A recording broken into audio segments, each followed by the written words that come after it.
Thanks for being here. Glad you are here. I've had a lot of fun so far. I can't believe Megan ate those wings. Where you at, Megan? Impressive.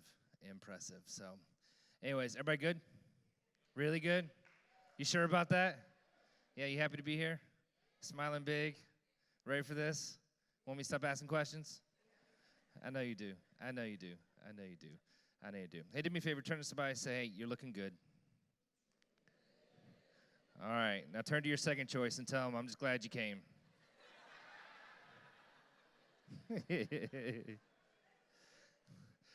Hey, so this session's all about moments, and so we're gonna talk about moments. It's really interesting to me that even though our lives are made up of so many minutes, it's the moments that really matter the most to us, if you think about that, right? What is it, like 525,600 minutes in a year? And if you were to look back in all, someone's like, I know that song. If you were to look back over all those minutes, I guarantee you have no clue which one of those was your favorite. But you do know your favorite moment. Why is that? It's because the moments matter the most. It's the moments, it's the milestones, it's the peaks that stand out for you. Those are the things that you celebrate, the moments, right? You celebrate anniversaries. Celebrate maybe even decades even, but you don't celebrate like minutes. You don't even celebrate days, right? Unless you're dating, in which case it's like, oh my gosh, it's our 2-week anniversary. And if you're in that relationship, run, because she is going to be expensive. You got to get something for 2 weeks, man. It's like, oh, you are in trouble. I've been holding it down 17 years. Tiffany, where you at? That's right, 17 gifts. That's it. No, she buys me stuff. Anyways. But we celebrate the moments because the moments really matter the most. Think about your favorite movie, right? It's not the minutes in the movie that make it great. It's the moments in the movie that make it great. In fact, a terrible movie is a movie that has too many minutes and not enough moments. But a great movie, a movie that puts you on the edge of your seat, a movie you come back to time and time and time again. Come on, Star Wars. I know, you're my people.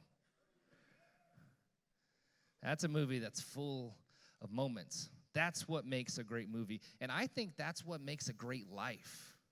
A life that's full of moments, not just minutes.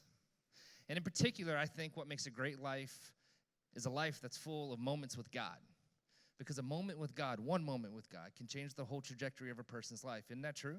It's totally true. If you think about it, that's your story. I know that's my story.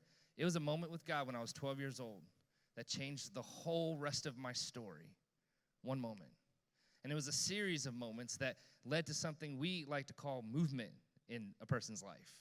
Right? Where I had a moment with God and another moment with God and another moment with God until I got to the place where that caused some movement in my life, some changes in my life.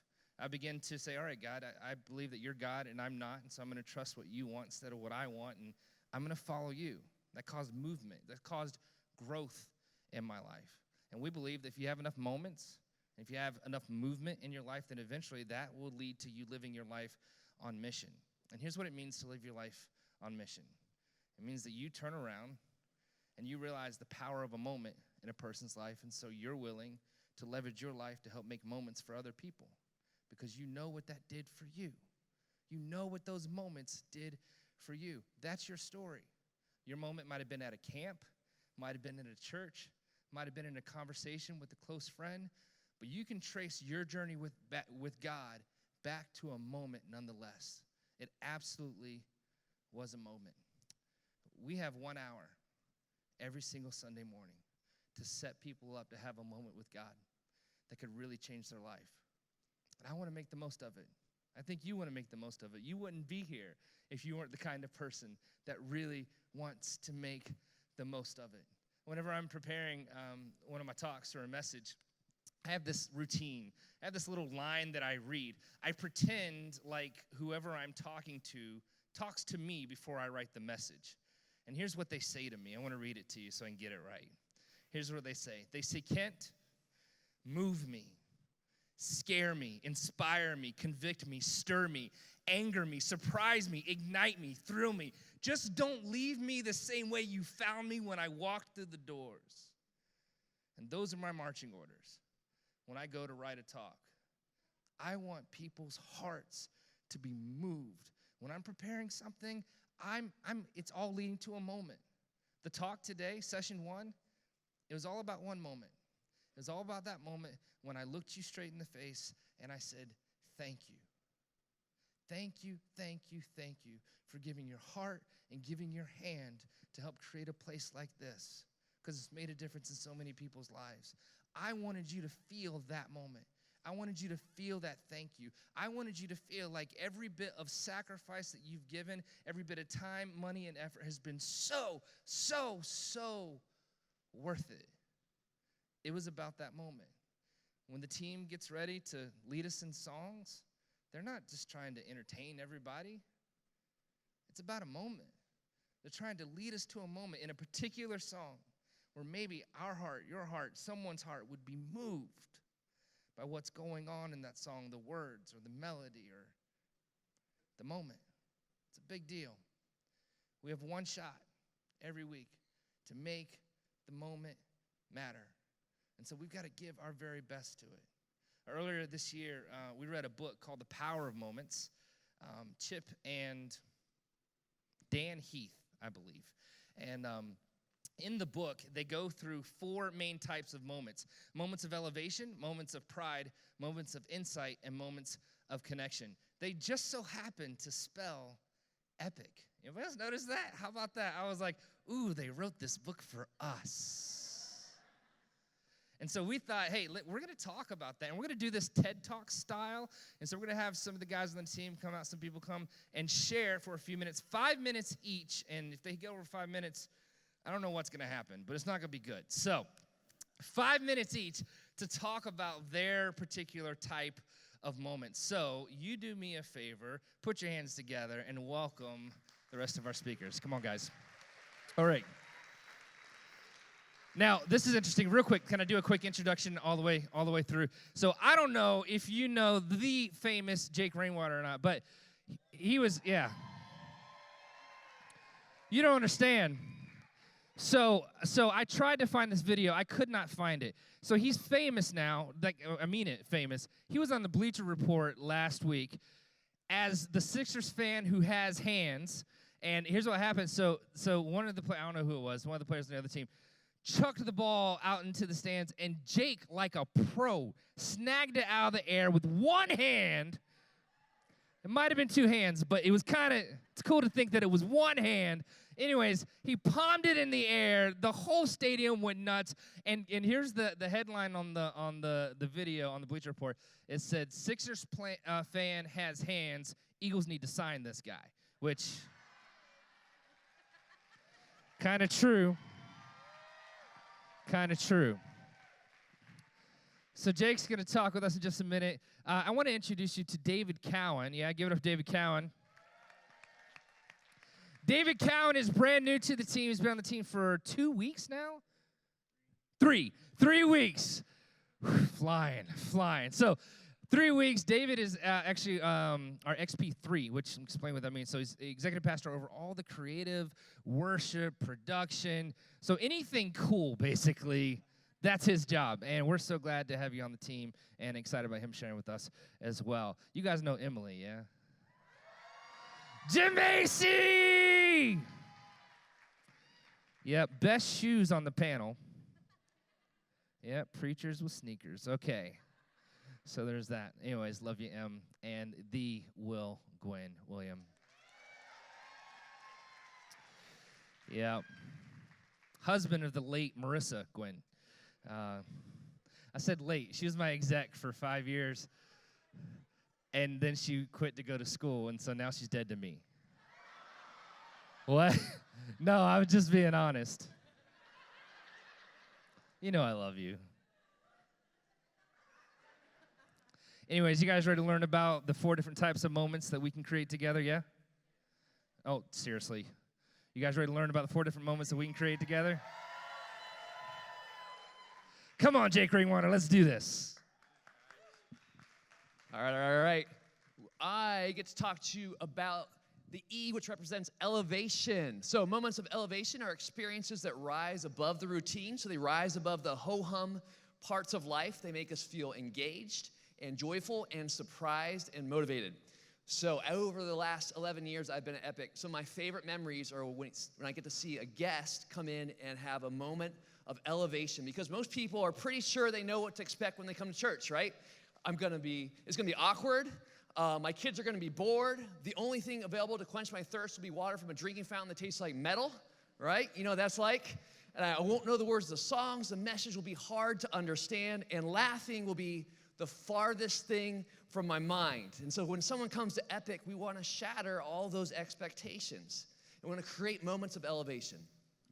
And listen, this isn't because we want to make a great name for Epic. We don't want people to be like, oh, Epic's awesome. It's because we, you and me, we represent God in this world. And God is not boring. God is not blah. And so we want people to leave church feeling elevated. And so there are 3 ways that we elevate moments. And the first is this: we boost the sensory appeal. Boosting sensory appeal is about turning up the volume on reality so things look better or taste better or sound better or feel better than they normally do. So a romantic dinner has flowers and candles and music and not ramen noodles, right? Listen, guys, not even shrimp-flavored ramen noodles. You can't be like, baby, it's shrimp-flavored. It's good. It's ramen noodles. No, something special to eat. That's what you need. When we add something to or we enhance something we typically would have, we boost the sensory appeal of that thing. Next, number 2 is we raise the stakes.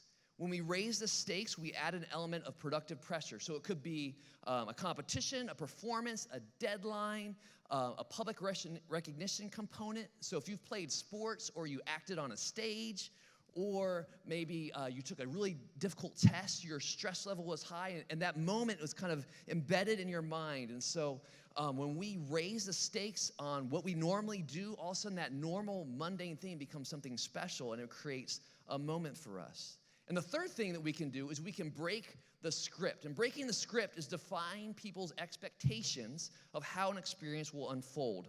So it's a surprise that forces you to stop and think about what's normally going on. You're like, oh, this is very different than that. And so this last summer, my family and I, we got to go to the Magic Castle Hotel, which was highlighted in that video. And so on top of that, we were arriving there at the hotel on my wife's and my 20th anniversary. And so I went and I made a note when I did our online registration and checked in. I was like, hey, it's our anniversary. And I thought, I'll see what they're going to do. And so we arrived on that day at 9:30 at night after a long day of driving. And so I kind of forgot that this was a test to see how they would treat this. So we walk up to the front desk, and the woman there's smiling, and I'm like, this is great. And then once they got my name, though, another lady comes out with 5 glasses of sparkling lemonade for me and my kids and my wife. And we got there, and we're at the front desk of this hotel, and we're toasting each other, and we're cheering, and we're like, hey, this is great. And they're like, we're so happy for you. Like, I just met you, you know. And it was a huge moment. And then we go into our room, and we walk in. On the table is a bottle of wine and glasses for us and an anniversary card. And what they did is they broke the script on what it's like to check into a hotel. And here's the thing. The room was nothing special. The door to the bathroom stuck. It was kind of annoying. My daughter go to the bathroom. She's like, Dad, let me out. Like, okay. And my 17-year-old daughter, my 12-year-old daughter, they shared a twin bed for 3 nights. My wife and I, on our 20th anniversary, slept on the pull-out couch in the living room. Like, that's what we had going on. But this is the thing. That's not what we remembered about the night, or about our stay there. Our whole stay there, what we remembered was the kids said, hey, 24/7, we could go to a soda machine and get all the soda we wanted. And they had unlimited free snacks. In fact, when we were going to leave, I went to ask for 1 pack of peanut butter M&Ms for the road. The guy came back with 3 packs each of plain peanut butter and peanut M&Ms. Like, who does that? Especially when I'm already packing my car to leave, right? Like, I'm out. They did that. And here's what I want you to take away. At Epic, we may not hold our services in the best locations. We may not have all the newest gadgets, but that doesn't have to be what people remember about their time at Epic. Man, we can create moments, elevated moments that they'll remember. And so let's be creative. And let's think about ways we can do that, because when we do that for our guests, we're sending them a message. The message is this: you matter to us, and you matter to God. And that's a message that people need to hear. So let's elevate moments.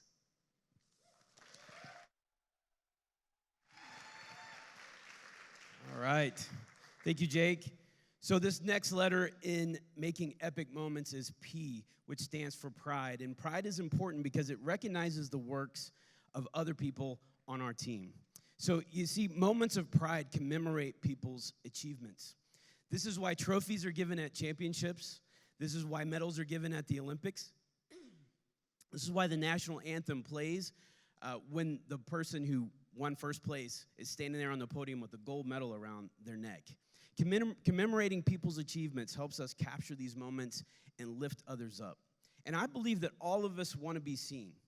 In truth, all of us want to be noticed, to know that the things that we're doing make a difference, enough so that others see it, recognize it, and celebrate it.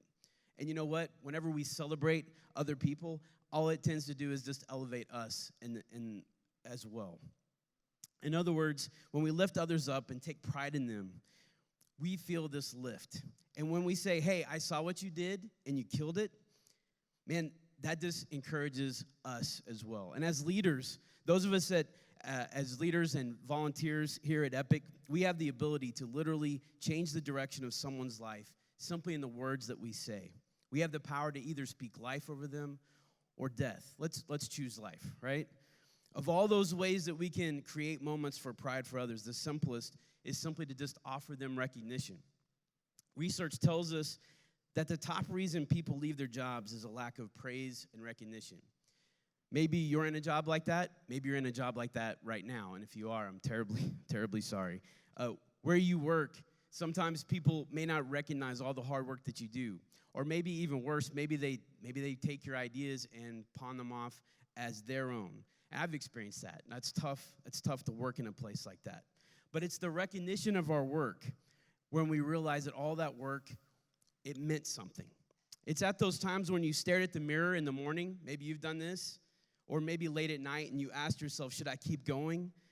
When you got cuts and bruises along the way and wondered, is it worth it? It's when the recognition comes.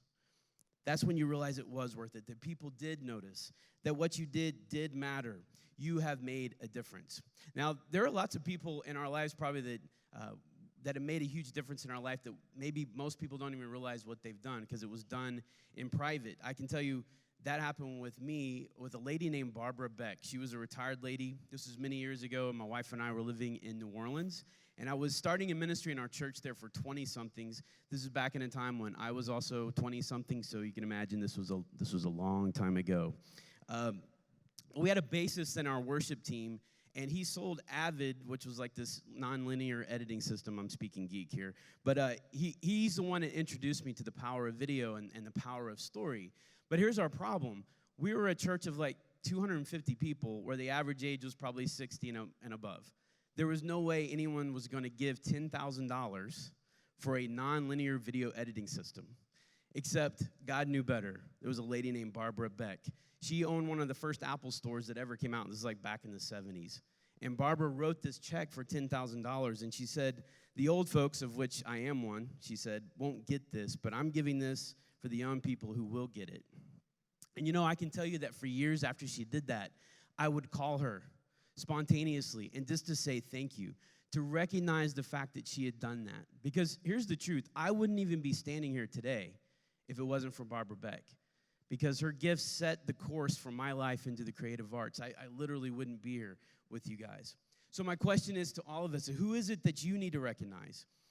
Who do you need to call up and say, I saw what you did and I appreciate it?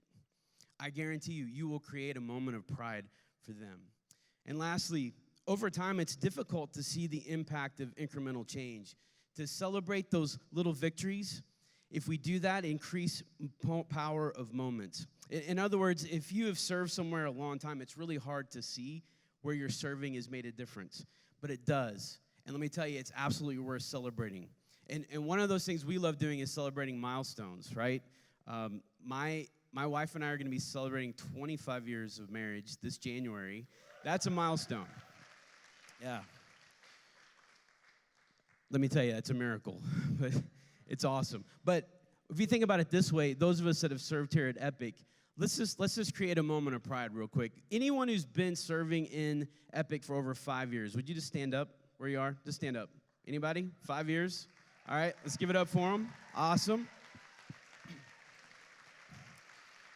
If you've been serving at Epic for over 2 years, stand up. Over 2 years.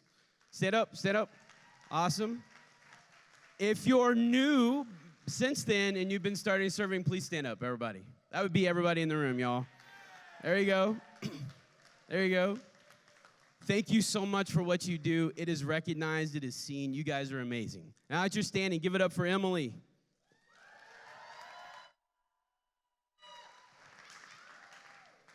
It's pretty cool, man. All the years represented here, all the effort that's been put into it. I get the opportunity to talk to you about the I in EPIC, which stands for insight.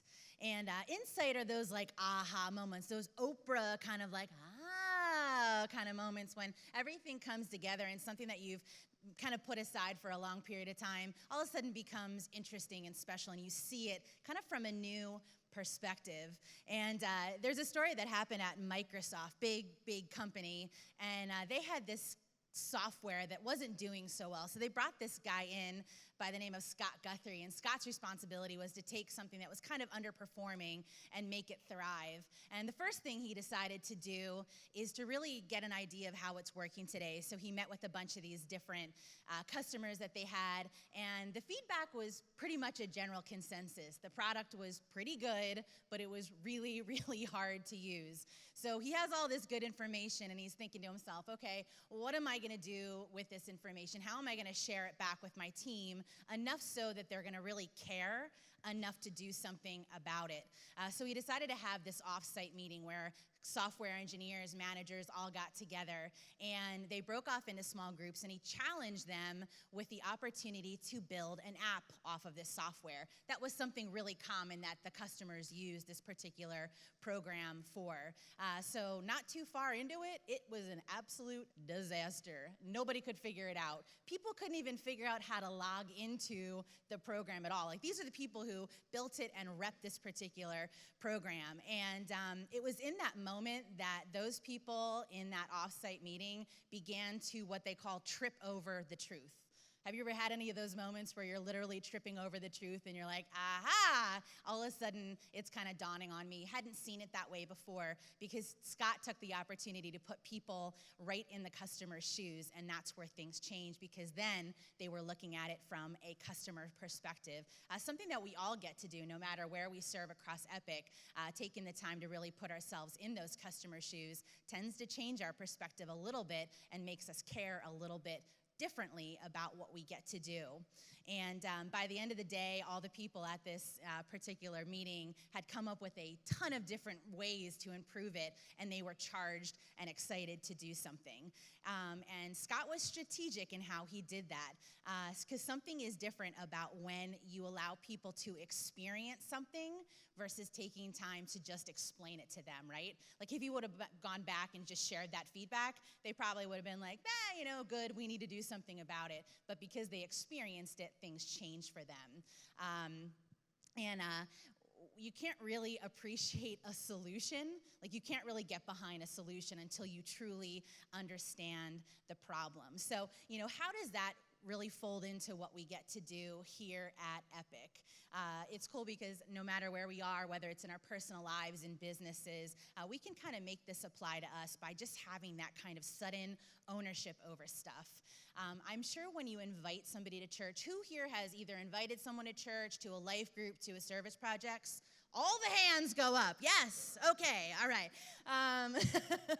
When you invite somebody to something, all of a sudden you're like hypersensitive about how it's going, right? Like, you walk in and out of church to do a service project, and it's like, you don't really think about it. You're kind of bebopping around. But when you have someone who's new with you, you're super sensitive to things like, that person didn't smile. We feel unwelcome. The song, it's a little bit of a weird song, because you're really concerned about someone's experience.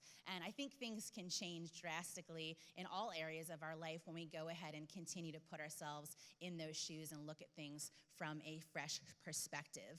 So creating moments of insight for us here at Epic might be just taking the time to tell somebody a story versus just explaining something. When you're interacting with the guest or someone at a life group for the first time, being able to speak from like a personal place versus just explaining it is a really powerful thing.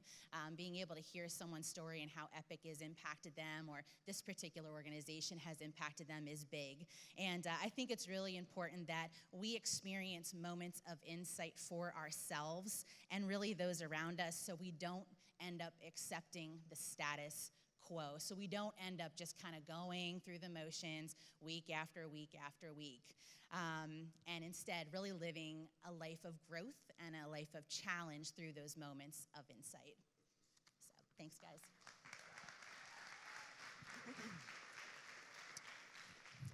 Well, hello, everybody. You guys doing good still?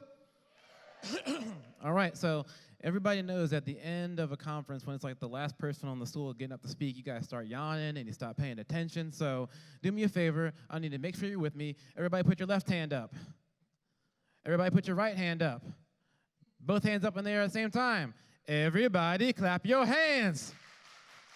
Hey. Okay, you can stop now. You can stop now. That felt good, didn't it? Yes, it did. All right. Well, I get to come up here and talk with you guys about moments of connection, kind of like the one we just had. That was always a fun moment of connection when you're at a wedding on a dance floor, and apparently it's good to have that kind of moment of connection when you're at a conference. Yeah, it felt good. And so I want to talk to you guys about moments of connection in two different ways when it comes to us as a church and teams and what we do. Number one, moments of connection when it comes to the people we actually serve. And then number two, moments of connection when it comes to the people we actually serve along with. So number one, when it comes to people that we serve, like moments of connection are so important because we want to connect with them personally so that then we can help them get connected to Jesus. And just recently, over the past couple of months, we had a family that started coming to our church. I want to tell you a story about them. So over the last couple of months, back when we had our This Is Love outreach, myself and some other people from Center City got to go serve in a local park in the Center City area. And as we did, we were just doing face painting and different things like that. And early on in the day, a young dad, well, not a young dad, a single dad and his daughter walked up to us. And they said, oh, hey, can my daughter get her face painted? We said, yep, she can. And so she's there. And what was going to be just like half an hour to an hour, a few moments at the park, ended up them being there with us the entire day.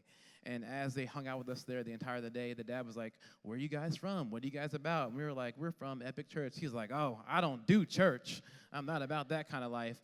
And he's like, what kind of church are you guys? I'm like, we're a nice church. Anybody's welcome. Like, we'd love to host you and your daughter.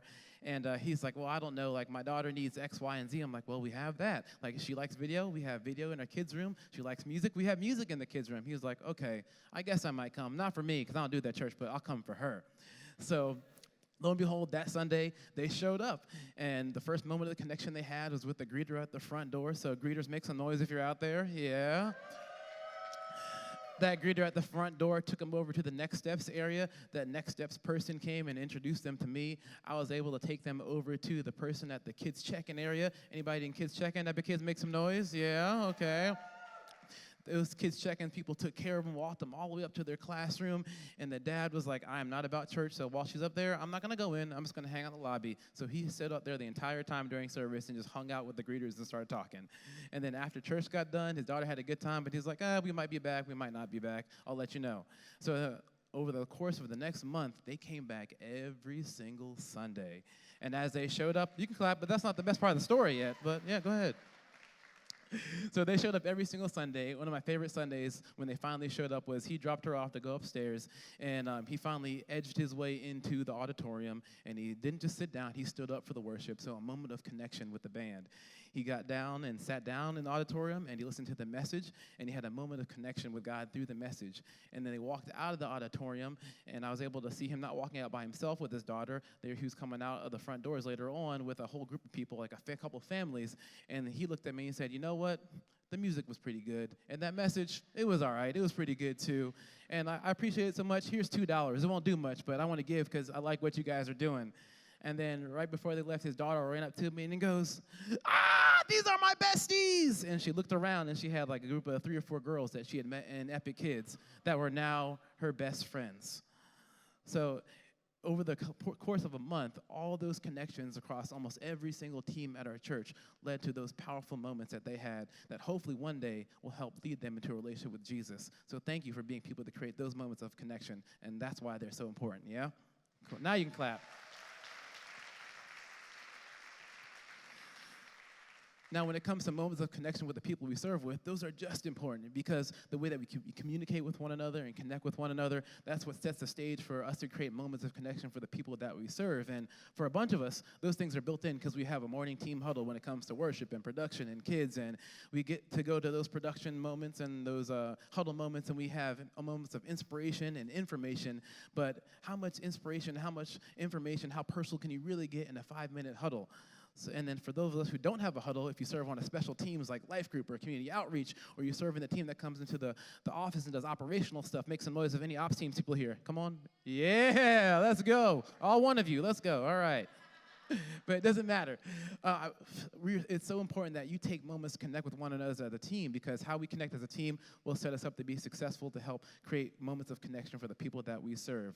And I'll end you with this. One of our values as a church is that we believe that every person matters. Every person matters to God, so that it should matter to us. The people that walk through our doors on a Sunday morning, they matter to God. So how can we create more moments of connection with the people that walk through those doors? The people that we serve alongside of on a Sunday morning, how can we be intentional about creating moments that we connect with one another and point each other towards Jesus? Because every person matters to God, so they should matter to us. So moments of connection, make them happen. Thanks, y'all.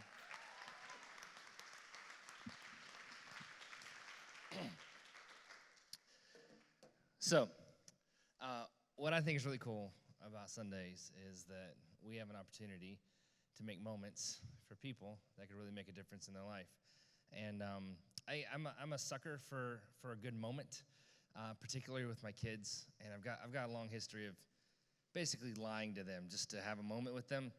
I'm the guy who, like, for the longest time, I told my kids when the ice cream truck came by, I told them that was the music truck. So they would just stand there and dance, and I didn't have to buy the ice cream. It was a cool moment when they found out there was ice cream. So there was that. I'm the guy that told, we live out, there's a power plant near over our house, and I told them that big smokestack is where they make clouds. And just, I love the awe and wonder that they look at that thing with, and I was like, oh my gosh, that's where they make the clouds.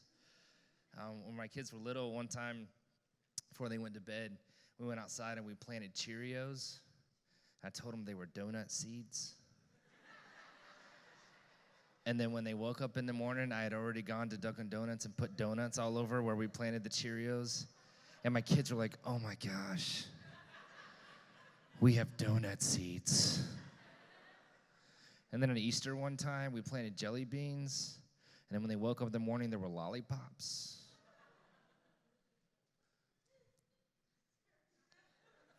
Don't judge me.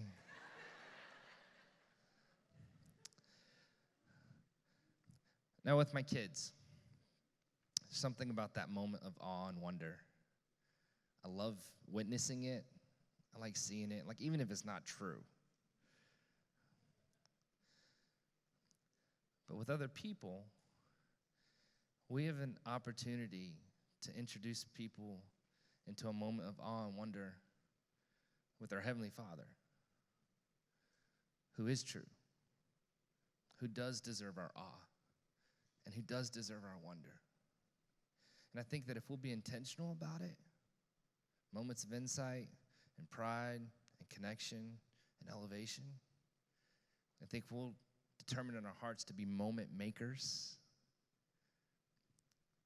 I think we might set out going, okay, this is a habit that I'm trying to create. But I think lots of those people will look back and say, no, that was divine. That was a divine appointment. When you helped me make a connection, when you gave me a moment of pride, whenever you gave me a moment of insight, when you helped create a moment of elevation for me, I connected with God, and it changed my whole life. We get to do that every single week. We get to do that not just on Sunday morning, but every moment of our lives. We can make it a moment if we want to, right? We shouldn't let them pass by. We should make the most of them. Yeah? Yeah, great.